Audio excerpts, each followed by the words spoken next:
नमस्कार, मैं रघुनाथ प्रसाद आज चर्चा कर रहा हूँ honourable Madhya Pradesh high court के द्वारा दिए गए एक निर्णय की, जो रिट पिटीशन नंबर 10900 ऑफ 2023 में आया है। श्री महेश कुमार राय, जो रेलवे में लोको पायलट पर कार्यरत हैं, उनके पुत्र को सागर जिले के देवरी सब डिवीजन के एसडीओ ने other backward classes non creamy layer का सर्टिफिकेट नहीं दिया।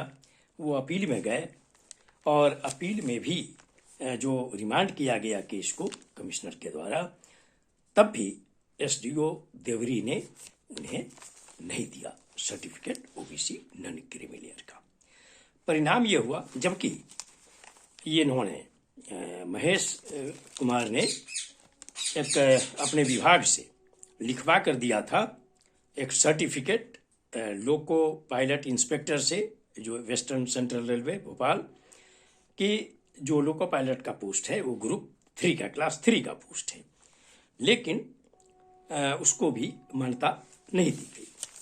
अब मैं यहाँ पे बतलाऊं कि एसडीओ देवरी ने जो किया वो किया कि जो डीओपीटी ऑफिस मेमोरेंडम नंबर 36/12 दिनांक 8 सितंबर 1993 है, उसमें जो वेल्थ जो दिया गया है कि पिछले 3 वर्षों में वेल्थ और इनकम के संबंध में इन्होंने सही साक्ष्य नहीं दिया, और इस आधार पर उन्होंने इनको ओबीसी नॉन क्रीमिलियर नहीं दिया।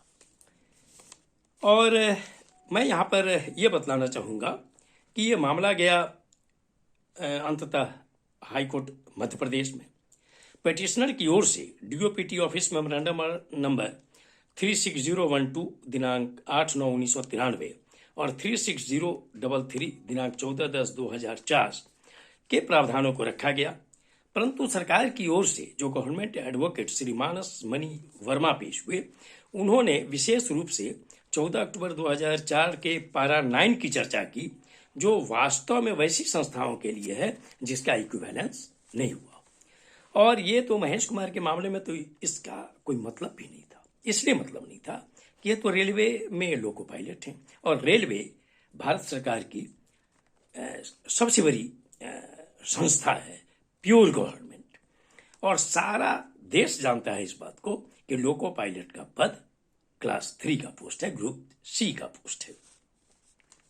इनकी वार्षिक आय जबकि जो सीमा है उससे अधिक है। स्वाभाविक बात है कि लोको पायलट है, उनका वेतन तो होगा ही। और इस तरह का पत्र जो लोको पायलट इंस्पेक्टर हैं वेस्टर्न सेंट्रल रेलवे के, उन्होंने दिया भी कि ये ग्रुप 3 का पोस्ट है। जब डीओपीटी ऑफिस मेमोरेंडम जो 8 सितंबर 1993 का, वो स्पष्ट कहता है कि सरकारी कर्मियों के लिए सैलरी और एग्रीकल्चर नहीं जोड़ा जाएगा, और इसको क्लैरिफाई कर दिया गया 2004 के ऑफिस मेमोरेंडम जो 36033 है, उसके पैरा 10 में कि गवर्नमेंट सर्वेंट के लिए जोड़ा ही नहीं जाएगा। तो लोको पायलट के केस में तो ये जोड़ा ही नहीं जाना चाहिए था। बहुत ही अफसोस की बात है, दुर्भाग्यपूर्ण बात है कि गवर्नमेंट एडवोकेट ने इक्विवेलेंस के रूप में इसका तर्क दिया। इसका मतलब कि उनको यह भी बात की जानकारी नहीं, इस बात की भी जानकारी नहीं कि रेलवे के लिए इक्विवेलेंस का कहाँ सवाल था। इक्विवेलेंस का सवाल था बैंक के लिए, इंश्योरेंस कंपनियों के लिए, फिनेंशियल इंस्टीट्यूशंस के लिए, पब्लिक सेक्टर एंटरप्राइजेस के जो इंडस्ट्रीज, कोल इंडिया है वगैरह वगैरह के लिए, जिसके लिए भारत सरकार ने 2017 में इक्विवेलेंस कर दिया। रेलवे के लिए तो इक्विवेलेंस का सवाल भी नहीं था। लेकिन ऐसा करके, और ऑनरेबल ये इन्होंने जो तर्क दिया गवर्नमेंट एडवोकेट ने, ये कहिए कि गलत इंटरप्रिटेशन, इक्विवेलेंस जिसकी कोई जरूरत नहीं थी इस केस में, वो उन्होंने पेश किया। और जो कोर्ट के सामने जो तथ्य रखे गए जिस ढंग से, तो ऑनरेबल हाई कोर्ट ने 7/8/2023 को आदेश पारित कर दिया और एसडीओ देवरी के आदेश को सही करार करते हुए इसमें इंटरफेयर करने से इनकार कर दिया। मैं तो समझता हूं कि ये जो जजमेंट हुआ है, ये तो निश्चित तौर पर भारत सरकार का जो डीओपीटी का ऑफिस मेमोरेंडम है, इसके प्रावधान की चूंकि गवर्नमेंट एडवोकेट ने अजीब तरह से व्याख्या कर दी, जिसके कारण इस तरह का जजमेंट हुआ। और इसके कारण न केवल श्री महेश कुमार, वरन हो सकता है कि पूरे मध्य प्रदेश में जो अन्य पिछड़े वर्ग के लोग होंगे, चाहे वो केंद्र सरकार की सेवा में हो या राज्य सरकार की सेवा में हो, इन्हें भविष्य में कठिनाई हो सकती है। इसीलिए इस सभी मामलों को देखते हुए मेरा अनुरोध है मध्य प्रदेश सरकार से कि सबसे पहले तो इस केस के मामले में एलपीए दायर होना चाहिए अविलंब ऑनरेबल हाईकोर्ट मध्य प्रदेश में, ताकि जो डीओपीटी का ऑफिस मेमोरेंडम है 1993 का 2004 का, उसके लाइट में इसमें इस आदेश के उलट आदेश प्राप्त करना मध्य प्रदेश सरकार के लिए आवश्यक है, देश उस राज्य के अन्य पिछड़े वर्ग के हित में। इसका असर दूसरे राज्यों में भी पड़ सकता है और जो भारत सरकार का नियम है उसके ठीक उल्टा हो जाएगा ये। दूसरा मैं अनुरोध करना चाहूंगा मध्य प्रदेश सरकार से कि एसडीओ देवरी के विरुद्ध तो निश्चित तौर पर अनुशासनिक कार्रवाई होनी चाहिए कि इतने महत्वपूर्ण पद पर बैठे हुए व्यक्ति को, जो 8 सितंबर 1993 का ऑफिस मेमोरेंडम है 36,012 और जो 14 अक्टूबर 2004 का ऑफिस मेमोरेंडम है डीओपीटी का 36,033, इनके प्रावधान की सही जानकारी उनको नहीं है और इसके कारण इन्होंने इस मुकेश कुमार के पुत्र के साथ तो अन्याय किया ही, इन्होंने अन्य पिछड़े वर्ग के हित के विरुद्ध काम किया है इस तरह का निर्णय लेकर। और इसके बाद मैं ये कहना चाहूंगा कि मध्य प्रदेश सरकार ने भी एक क्लैरिफिकेशन दिया है जो F-07-70/2022 दिनांक 15/7/22 के द्वारा भेजा गया है, जिसमें कॉपी लगाई गई है पत्रांक 7-28/2009 दिनांक 7 फरवरी 2014। ये कॉपी सभी कलेक्टर को भेजी गई है, जिसमें स्पष्ट कर दिया गया है कि जो